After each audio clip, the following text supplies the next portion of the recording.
in Super Smash Bros. Ultimate are built to be interesting, dynamic, and sometimes dangerous battlegrounds in which insanely skilled characters battle it out to see who the last fighter is standing. But what if you didn't want to battle it out? What if you just sort of wanted to, like, hang out as a human? Without any fancy gear or magical powers or double jumps. Today I want to know which stages a mere mortal such as myself would be able to survive, and, to make it more interesting, if I could get all the way across the stage safely. Now, since there are 104 stages not including the DLC, we're gonna have to do this in bite-sized pieces. But if y'all like the series, I'll keep it going. So let's lay down a base foundation of rules that we'll adhere to throughout this, since the conversion from game to real life can get a bit complicated. First of all, we'll say we're the size of a Mii fighter. I picked the sword fighter so I could have a cool tunic, but they're all the same size in this game. However, despite their human-like appearance, Mii fighters still have abilities that us humans simply don't have. We can't jump through platforms, we can't double jump, and we can't even jump as high as Mii fighters can. They can jump their own height. I don't have a vertical leap of my own height. So here's how we're gonna handle jumping. If a Mii can jump a single time and clear it, like land on their feet, then I'll say we could make the jump too, because I would say we could probably grab the ledge and pull ourselves up at that height. To be clear, Mii jumps and lands on their feet, we could make it. Mii jumps and hangs onto the ledge, we could not make it. The other thing I think we'll need to determine right off the bat is how we're able to interact with the space. The Smash fighters can only move on a 2D plane, so the question is, are we going to be able to move around on a 3-dimensional plane? And here's my opinion. I think we should move on the same 2D plane as the fighters, and here's why. I understand that being able to move around on a 3D plane and interact with things in the back and foreground might be more realistic, but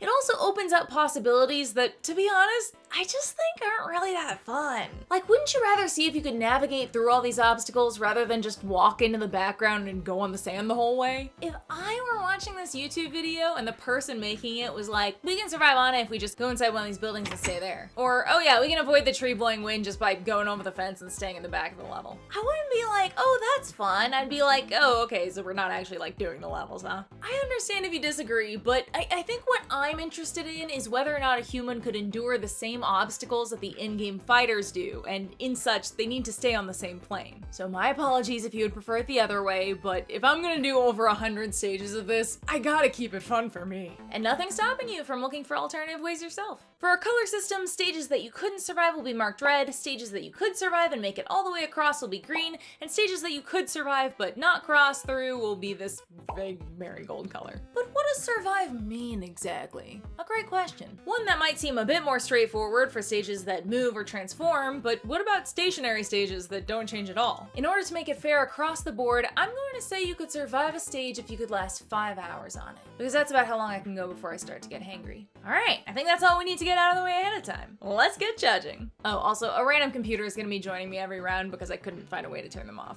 Just do your best to ignore them. It should come as no huge surprise that Battlefield, Small Battlefield, and Big Battlefield are no big threat, if not a little cold and humid due to the surrounding waterfalls and how high up you are. And both are crossable, but Final Destination is where things get a little more intense. And things only get progressively more wild from there. I don't know what kind of spacey black hole alternate dimension we're in, but there's no way we can breathe out here. By the time you even got to this part of the stage, you would be long dead. So Battlefield and Big Battlefield are survivable, but Final Destination is not. On to N64's Peach's Castle. This is so oddly high up. Who built this? For what? Okay, but seriously, we're above the cloud line, so now is as good a time as any to talk about how high up humans can survive. And for that, we turn to this nifty graphic I've made. So most people become short of breath with exercise around 6,000 feet, which was exactly why the US Olympic and Paralympic Training Center was built in the Rocky Mountains at 6,000 feet. The athletes' bodies have to work harder to acclimate by producing more red blood cells to carry oxygen throughout the body, so then when they compete at a lower altitude, their bodies are able to be much more efficient since they're already acclimated to an oxygen-depleted environment. But of course, getting winded is not fatal. So we go higher. As we go higher, we start to get symptoms of altitude sickness. According to the American Lung Association, almost everyone who ascends to 11,000 feet or higher will develop altitude sickness, experiencing potential symptoms like headaches, nausea, vomiting, fatigue, dizziness, shortness of breath, and more within a day. Within 2 to 5 days, this could develop into more severe forms of altitude sickness that include your brain swelling or lungs filling with fluid. So it's a good thing we'll only be there for 5 hours. hours. We also need to worry about hypoxia though, which is a lack of oxygen in your body's tissues and something that pilots are trained to recognize and prevent. Symptoms of hypoxia include increased breathing rate, headache, lightheadedness, dizziness, tingling or warm sensations, sweating, poor coordination, impaired judgment, tunnel vision, and euphoria. Now, the reason that we don't need oxygen masks on planes when we fly is because airplane cabins are pressurized to simulate the air pressure of 6,000 to 8,000 feet, allowing us to breathe normally. That's why it's only if there's an emergency that causes the cabin to be depressurized that oxygen masks drop down, because suddenly you'd be feeling the lack of air pressure and thus lack of oxygen of the altitude you're actually flying at pretty quickly. So the Federal Aviation Administration encourages the use of supplemental oxygen if the cabin pressure altitude gets over 10,000 feet above mean sea level, but requires it for any portion of the flight that exceeds 30 minutes above a cabin pressure altitude of 12,500 feet mean sea level. And when the cabin pressure altitude exceeds 14,000 feet mean sea level, supplemental oxygen is required for the entire flight. But it's not just pilots that have rules around supplemental oxygen. Skydivers have to abide by safety guidelines too. According to the United States Parachute Association, it is mandatory for supplemental oxygen to be available on the aircraft for skydives made from higher than 15,000 feet. Now, ironically, for the next height up, we're going back to the ground. At 16,700 feet, La Riconada, Peru is the highest elevated permanent settlement in the world. And the people who live there are literally built different. There is half as much oxygen as at sea level, meaning that much like the Olympic athletes we talked about earlier, their bodies have to produce a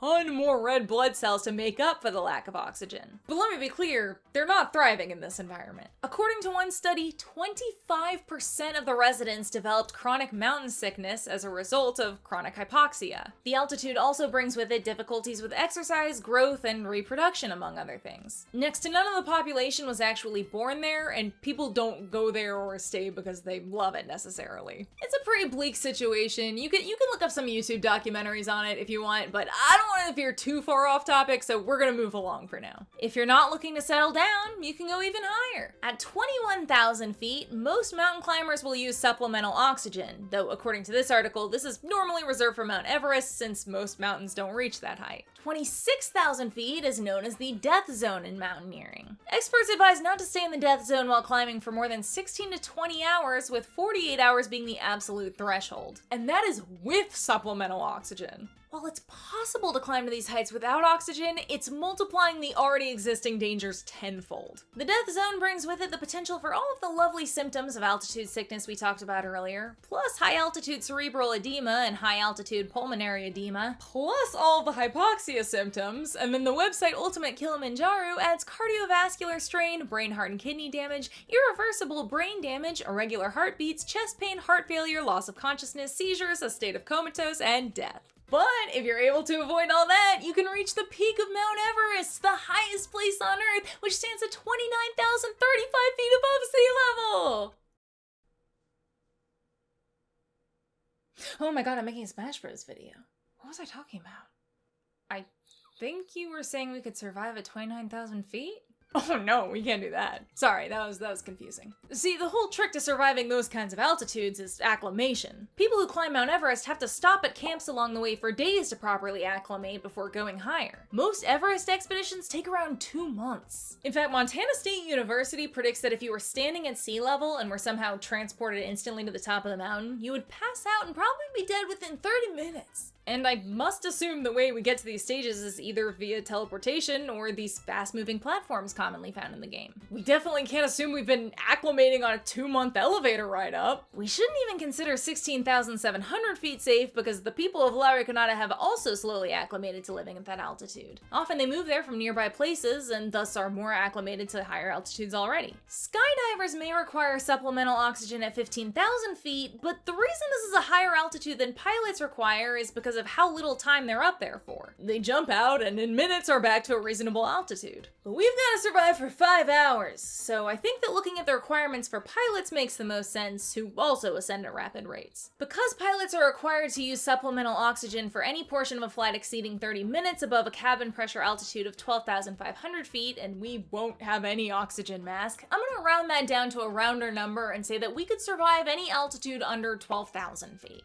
And honestly, I think I'm being a little generous there, but I'm really trying to take the weight of the word survive into account. But Anna, those side effects you mentioned of altitude sickness, nausea, headaches, shortness of breath, even if they kicked in the amount of time we're up there, those aren't deadly symptoms. Totally. While those would just make us miserable, the real killer symptoms stem from hypoxia and are the same ones that are most deadly to pilots. Impaired judgment and euphoria mixed with dizziness and poor coordination. People experiencing hypoxia may appear drunk, so imagine being like that on a tiny little platform 12,000 feet in the air with nothing securing you to it and no safety barriers around multiple edges. The odds are not in your favor. So then, how high up is the stage? Although you might think the clouds would be a dead giveaway, it's not actually that simple. Clouds can start at sea level as fog, and then are categorized as low-level clouds, which go up to 6,600 feet, mid-level clouds, which go from there to 20,000 feet, and high clouds that exceed 20,000 feet. Even if we say these look like altocumulus clouds, those can appear anywhere from 6,600 feet to 20,000 feet, so that doesn't help too much. Now this is what a 12,000 foot altitude looks like, and for what it's worth, because you can see the details of the trees in the stage, I think we aren't even close to being at the limit here. But, and I hope you aren't too angry at this, it doesn't matter because of the insane angle that this stage is at. You're practically horizontal. You would fall right off. Now listen, the height information is still important and will eventually come into play. But in this particular case, the angle's gonna be the real killer here. N64's Peach's Castle is unsurvivable. But we learned something. To make up for the previous novel, Kongo Jungle is incredibly simple, quite crossable, and doesn't transform at all, so we can mark it off as survivable. Hyrule Castle is also pretty dang crossable. Every once in a while, there's a tiny little tornado that appears on the right side of the map, but it's so localized that it would be extremely easy to stay away from it. Hyrule Castle is survivable. Super Happy Tree would be an incredibly boring level to survive on for 5 hours, but survive and cross it you could. Super Happy Tree is survivable. So despite how abstract and blurry the background of N64's Dreamland is, that blue in the background is actually the ocean and not the sky, which we can see better in the green stage. Despite that, we once again have an angle that puts us practically parallel to the ground. But this time, across the entirety of the stage, there are things that are large enough to feasibly catch and hold your body weight. So I wouldn't say it'd be automatic death, since you would be caught and could probably chill on this tree for the whole time. But since we're looking at whether or not you could cross from one side to the other on the plane that the fighters are supposed to be on, making your way across the background would not count. And so we're saying that Dreamland is survivable, but not crossable. Although fighting on the rooftops of skyscrapers would be terrifying, the only threat is standing too close to the magical Pokemon portal, which my lovely assistant Yoshi will now demonstrate.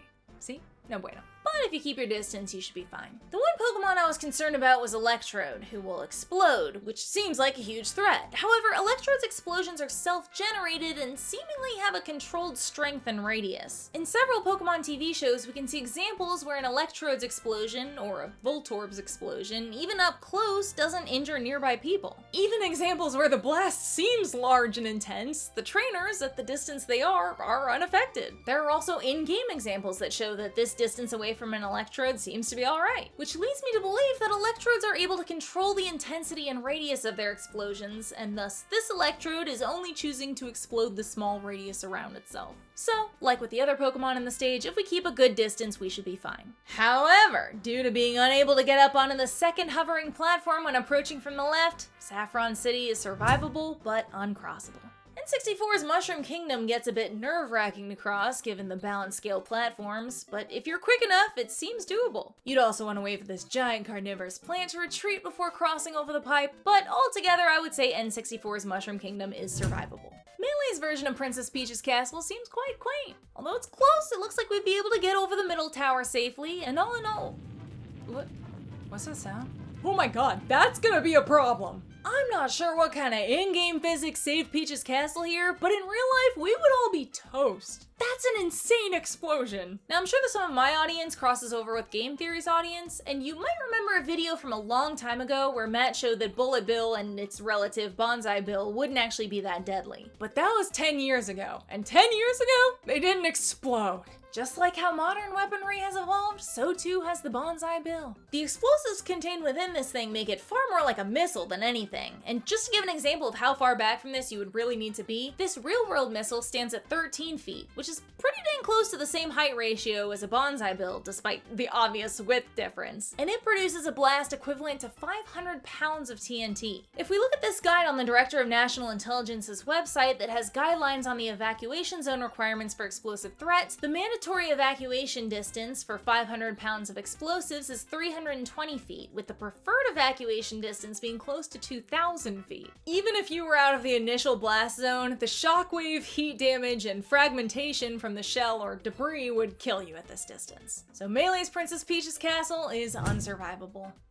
Back with my good friend Yoshi on this very relaxing cruise through the skies. Nothing wrong with this. Might be a little spooky due to the lack of railings, but nothing too bad. Oh, time to disembark. Excuse me, Yoshi. Good luck. Godspeed. We can make it up these first 2 platforms, no problem. Oh, look, Yoshi survived. Oh, let's get back up. Oh god. Oh god. Oh no, Yoshi! Yoshi! A2 Yoshi? The betrayal! Was this because I pushed you in front of the Pokemon? Truth be told, even without Yoshi's backstabbing, we couldn't have made either of those jumps, so Rainbow Cruise is unsurvivable. Kongo Falls definitely has some of the scariest jumps to make, and while I wasn't too surprised that you could make the jump to the right rock, I was rather shocked that you could make it back in one jump. Until I realized that the Mii could only make it with what I'll call a sprint jump. Let me explain. No matter how I approach jumping, when we look at the vertical height, how high I can jump stays exactly the same. Here's me jumping with the analog stick, here's me jumping with the Y button, here's me doing a running jump. All the exact same height. But how far you jump depends very heavily on the input. Using the Y button to jump, since jumping with only the analog stick is far more difficult to control in a testing environment, if I press Y while simultaneously pressing the analog stick diagonally, I get to a place around the 4 mark. But if I press Y while simultaneously pressing the analog stick directly to the side, I get to at least the 5. So should we go with the shorter one or the longer one? There is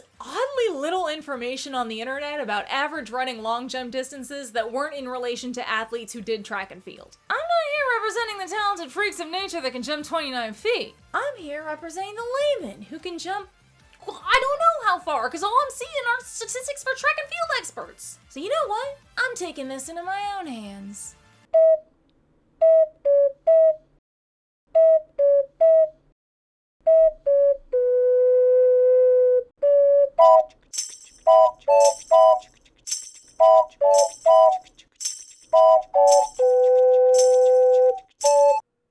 We're going with the shorter one. And I think I'm bad at jumping. You know, taking a closer look, you couldn't pull yourself up using that wet, mossy log anyway. Kongo Falls is survivable, but not crossable. Jungle Japes is another one with a couple somewhat spooky jumps, but it seems crossable. Here's a closer look at what that jump actually looks like. As you can see, definitely intimidating, but not impossible. Jungle Japes is survivable.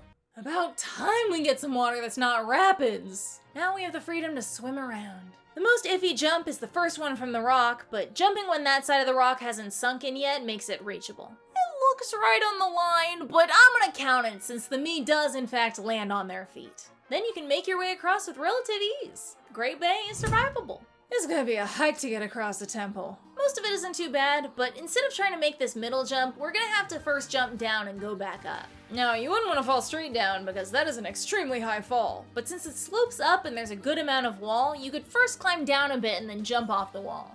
Like that, but without the flips, probably. From there, you can get up to the next ledge and make it to the end. However, we have a problem. Going the other way. Because you can't pull the same stunt to get over to the left ledge. With our diagonal Y jump, we can see that it's too dang far. I think we gotta set a precedent and say that to be crossable, you have to be able to cross it from both sides. Otherwise, it's like, well, do you count the left side, or do you count the right side, or what are we doing? So the temple stage is survivable, but not crossable.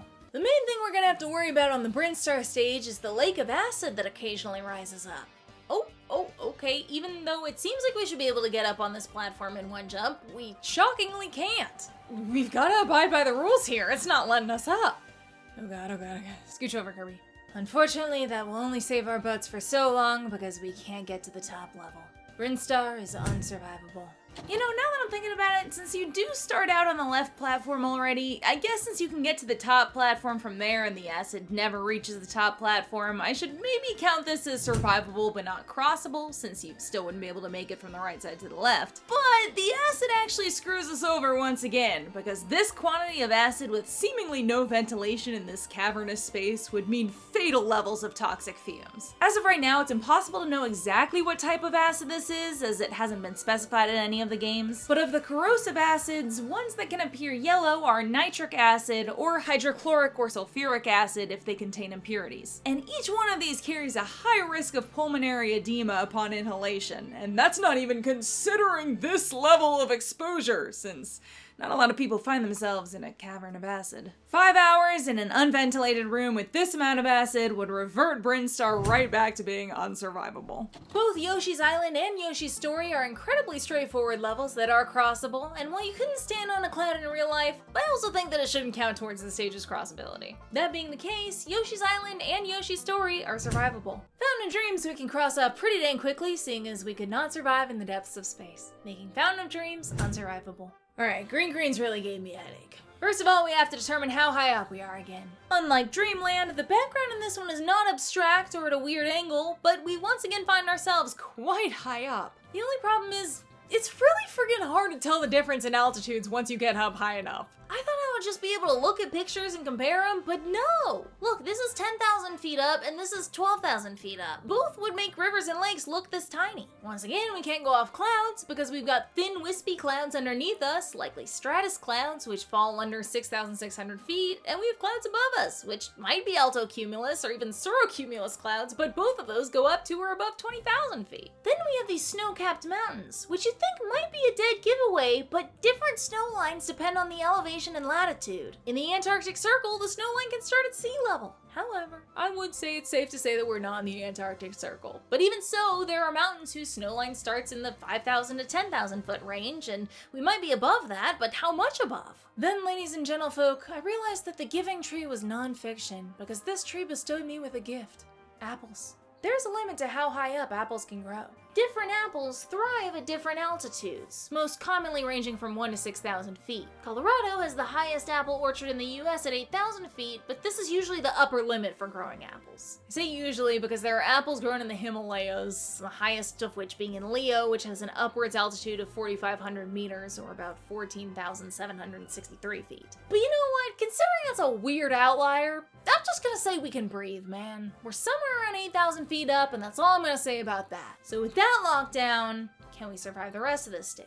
The way that the tree blows wouldn't be too much of a problem. Even just walking against it is enough to fight it, so while these would be near gale winds, they wouldn't pose too serious a threat. You could even rest up against the edge of these blocks and just be slightly pushed up against them. I would also say this stage is crossable. If it's early enough into the stage, you can jump over the star blocks, and even when they stack up, they definitely seem light enough to simply move them out of the way, maybe throw them off the ledge. The bomb blocks really only pose a threat when they're struck, so you just have to be sure to handle those with extra care. And when you throw the bomb blocks off the edge, just try to aim for the ocean, please. Greens is survivable. So we have the same two problems from both Corneria and Venom. The first is that you couldn't stand on top of this ship while it's flying. Although it may appear that the ship is moving slowly, that's just a matter of perspective. Like how planes also seem like they're moving really slowly, when in reality they're going hundreds of miles per hour. Let's put it this way. The slowest an aircraft can go while maintaining level flight is its stall speed, which depends on the aircraft, but typically for commercial ones falls between 115 miles per hour and 150 miles per hour. Weight also affects that, and this is a chunky boy. Now, I'm not sure if the Great Fox is also equipped with a G-diffuser or gravity diffuser, since G-diffusion tech is only really mentioned in relation to the R-Wing, the Landmaster, and the Blue Marine. But G-diffusers usually serve as a shield to the ships to protect them during high-speed aerobatics like barrel rolls, and to protect the pilot from the effects of gravity, since, as you can imagine, they would otherwise be feeling G-force pretty drastically. So if the Great Fox does have G-diffuser tech, it would likely mainly be to protect the pilots when warping between planets. Speaking of warping between planets, the Great Fox uses NTD-FX9 plasma engines, which don't exist in the real world, but are clearly insanely powerful since that's what allows it to achieve warp speed. So the fact that those engines are constantly on, even if on low, means the ship's a-going. So even if we're super generous and take a low-end stall speed of 115 miles per hour, you're gonna be hit with that amount of air drag standing on top of the ship, which means you'll be hit with 115 miles per hour winds. If we go back to our neat wind chart, around 70 miles per hour would knock the average adult over, and anything over 75 miles per hour are hurricane force winds. So you could not stay on top of these ships. But we also have problem number 2. Trained R-Wing pilots are trying to shoot you down, and yes, they're aiming at you. So both Corneria and Venom are unsurvivable. Now, I thought the Pokemon Stadium stage was gonna give me some trouble since it's constantly transforming into different environments. But I actually found that everything transforms slowly enough that you can gauge dangers and move around them pretty quickly. Even the platforms gently lower and raise up instead of just suddenly disappearing and appearing. The most dangerous one was the fire stage, but I even managed to naturally stay in a safe area. I mean, you'd obviously rather be over to the left, but the roof is fine too. Because the fire is always in the exact same places when the fire stage comes up, one must assume that these are controlled burns, like how they might do it for a movie set. And thus there would be next to no risk of this fire spreading, so all in all I would say this stage is actually pretty safe. And of course you can cross it as well. So Pokemon Stadium is survivable. Now Onett is trickier than you might think. Well, at first it seems like you could cross it as long as you timed it out right with the passing cars. That's not actually the difficult part. While you might initially consider this to be the span of the course like I did, they definitely left enough space on either side to allow and even expect some battling to take place here. So if we consider this to be the entirety of the stage, it suddenly becomes uncrossable since you can't get over the yellow house in one jump. And as a reminder, we do have to stick to the 2D axis that the fighters are on. As tempting as it may be to walk around the house, the rules do not allow it. While you could stay on top of a roof and be completely safe from cars for 5 hours, you could not go from one side to the other, so Onett is survivable but not crossable. The question for Melee's Mushroom Kingdom 2 is not whether you could survive it, you could just by staying on this middle platform, but crossing it is bizarrely complex. First of all, simply jumping to one side or the other was really finicky. Sometimes I could make it easily, even from a standing still position, but other times I would grab onto the ledge. This is despite using the diagonal jump technique. If we could make this, it would probably be the most difficult makeable jump that we've come across yet. Then there are these logs that come over the side of the waterfall that you can technically jump onto. Excuse me. Oh, there you go. But honestly, when you think about the logistics of this in real life, you'd probably be better off attempting the jump. Look how quickly this log falls, which totally makes sense. But there's also one more way you could cross. While this dude definitely looks like he's coming for your life, he actually doesn't hurt you, and you can ride the carpet all the way across to the other side. Could an actual carpet hold your body weight? No. But it's clearly a magic carpet, and if a magic carpet can hold Aladdin, it can hold me. So while all 3 ways of crossing might be slightly sus, none of them technically break the rules. Oh, and Birdo doesn't hurt you if you touch her. She's just a busy gal with places to be. Just gotta avoid the eggs, but that's easy enough. So Mushroom Kingdom is survivable. And considering how long this video has been already, I think we need to call it here and put a bookmark in it. Or throw the bookmark out altogether. Yeah, y'all let me know. Do you want to see the rest of these stages? And which of the survivable ones we covered today would you most or at least want to spend your 5 hours in? Also, how far can you jump? Will you please get out a measuring tape and see how far you can jump? I've never claimed to be athletic, but I feel very abnormal right now. If your long jump is less than mine, please subscribe to empathize with me. And if you can jump longer, then please subscribe because chromatically it'll balance things out in the world. I'm gonna go stretch my hammies, but I'll see y'all in the next one. Goodbye! Goombanna is the wonder why she didn't come to play. Gaming vids that'll make you laugh and think and put them on replay. Intelligent, kind of funny, her community's #1. Stick around and kick your feet up. Goombanna has just begun.